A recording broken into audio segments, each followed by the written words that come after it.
कहते हैं फिल्मों की दुनिया में सितारे अजीब जिंदगी जीते हैं। कई बार लोगों को हैरत में डाल देते हैं कैसे वो सितारा इंडस्ट्री से दूर हो जाता है।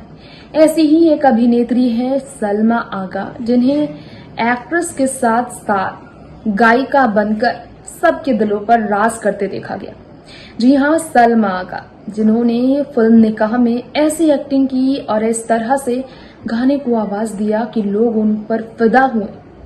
दिल की अरमा आंसुओं में बह गए, दिल की अरमा आंसुओं में बह गए। ये गाना, इतना खूबसूरत गाना सलमा आगा का हर किसी की जुबां पर आज भी है। तो इस गाने की हीरोइन सलमा की जिंदगी कैसी है, कैसे बिना फिल्मों के, बिना इस चकाचौंध दुनिया से जुड़कर भी वो जिंदगी गुजार रही हैं, और कैसे उनका खर्च चल रहा है, कैसे उन्होंने कमाई की है। ये सारी बातें जानने के लिए आइए बढ़ते हैं हम खास रिपोर्ट की तरफ। चलिए हम आप सभी के बीच आज बात कर ही लेते हैं सलमा आगा के बारे में, उस अभिनेत्री और गायिका के बारे में जिन्होंने कभी फिल्मों में चलाया जादू। आज वो इस फिल्मी पर्दे से हैं कोसों दूर। कैसे चल रहा है उनका घर खर्च, होंगे आपके जहन में भी इसे लेकर कई सवाल।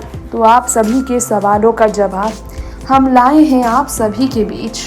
पहले तो आपको बता दें कि Pakistan born British Indian singer और एक्ट्रेस सलमा आगा, जिन्होंने एक्टिंग के साथ साथ कई ज़बरदस्त हिट गाने गाए 80 के दशक में और 90 के दशक में हिंदी सिनेमा के लिए और पाकिस्तानी फिल्मों के लिए।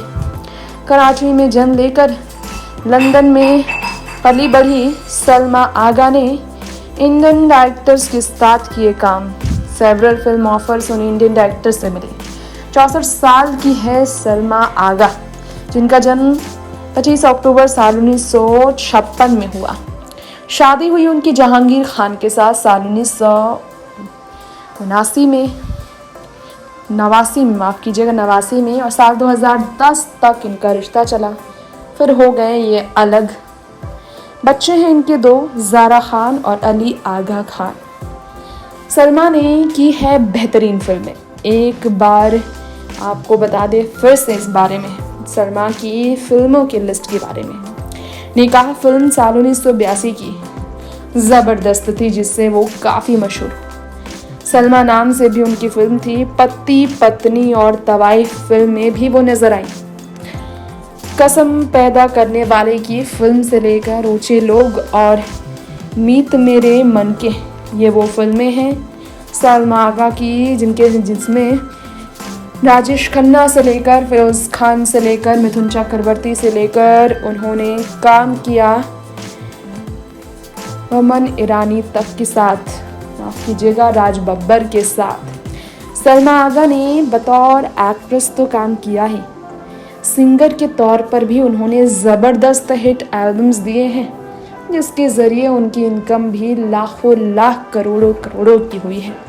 उनके एल्बम्स की बात की जाए तो एक बार मिलो हमसे, सलमा आगा इन पाकिस्तान, जलवाए गज़ल, उल्फत, या आली मदद, इश्क दा रोग, सुप्रीम कलेक्शन, सलमा आगा सुपर हिट्स, सलमा आगा फिल्म हिट्स 86, हुस्न, रोमांटिक सॉन्ग्स, ये वो एल्बम्स हैं जिसके लिए सलमा ने दी अपनी आवाज़।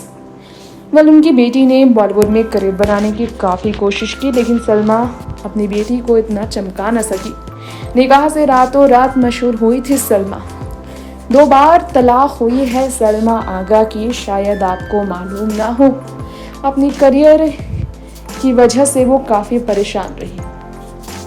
जी हाँ, फिल्म निकाह में दिल के अरमा आंसुओं में बह गए। सलमा इस गाना को गाते गाते रातों रात छा गई। इस गाना को गाते हुए उन्होंने सबके दिलों पर राज किया। मूल रूप से ब्रिटिश नागरिक होने के बावजूद उन्होंने हिंदी सिनेमा में पहचान बनाई। साल 2016 में उन्हें भारतीय नागरिकता मिल ही गई। काफ़ी अलग थी उनकी ज़िंदगी। कहा जाता है कि गाना जुगल किशोर राज कपूर के सगे मामा थे, माफ़ कीजिएगा नाना जुगल किशोर, सलमा आगा के नाना।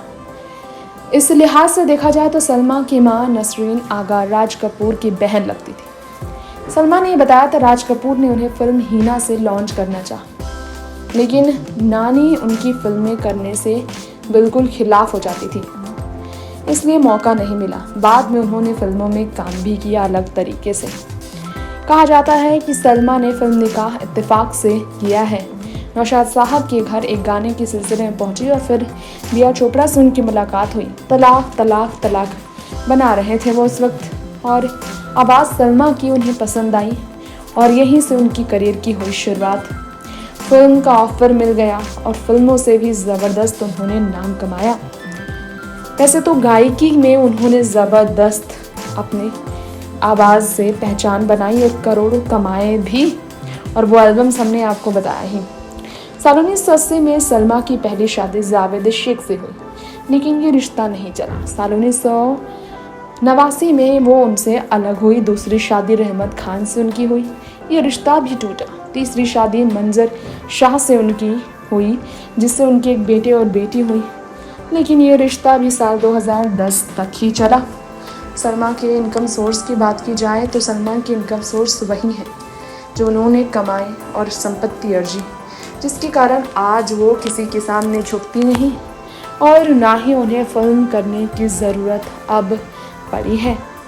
सलमा आगा के बारे में बात किया जाए तो बहुत ज़्यादा नहीं, लेकिन उनके पास अपनी संपत्ति है और उन्हें किसी और से मदद नहीं मिलने के बावजूद भी ज़िंदगी जीने के लिए किसी और के सहारे की ज़रूरत बिल्कुल भी नहीं है।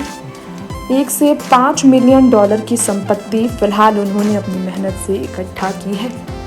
तो ये है सलमा आगा की ज़िंदगी का सच, जो हमने आपको बताया है आज हमारे इस खास प्रोग्राम में। वैसे तो सलमा आगा ने साल 2021 में भी कुछ काम वैसा बड़ा नहीं किया, लेकिन देखा जाए तो उन्होंने जिस तरह से अपनी ज़िंदगी गुजारी है, इस उम्र में भी वो जिस तरह से अपने घर पर रहकर भी अपने परिवार, अपनी बेटी के साथ खुश है मुंबई में, इससे मालूम चलता है कि उन्होंने अपनी कामयाबी से आज बुढ़ापे की ज़िंदगी के लिए सहारा किसी तरह से ढूंढ ही लिया है। तो जाना आपने कैसे बॉलीवुड में ऐसे तमाम एक्ट्रेसेस हैं जो कि सेल्फ डिपेंडेंट हैं, जो स्क्रीन पर आज नज़र ना आकर भी अपने ज़माने में काम कर बड़ी पहचान उपलब्धि बटोर चुकी है। जी हाँ दोस्तों, कुछ इस तरह से सलमा आगा की जिंदगी गुजरी है। कुछ इस तरह से सलमा आगा ने हर किसी के दिलों पर राज किया है। कुछ इस तरह से सलमा आगा हम सब की चहेती हैं और कुछ इस तरह से वो अपनी जिंदगी गुजार रही हैं अपनी बेटी के साथ इस इंडस्ट्री की लाइमलाइट से दूर। फिलहाल यहीं पर वक्त हो चला है आपसे इजाजत लेने का। अगली बार फिर लौटेंगे ऐसे ही फिल्मी दुनिया की किस्से आपके बीच साझा करने के लिए। तब तक के लिए देखते रहें आप नेक्स्ट 9 न्यूज। नमस्कार।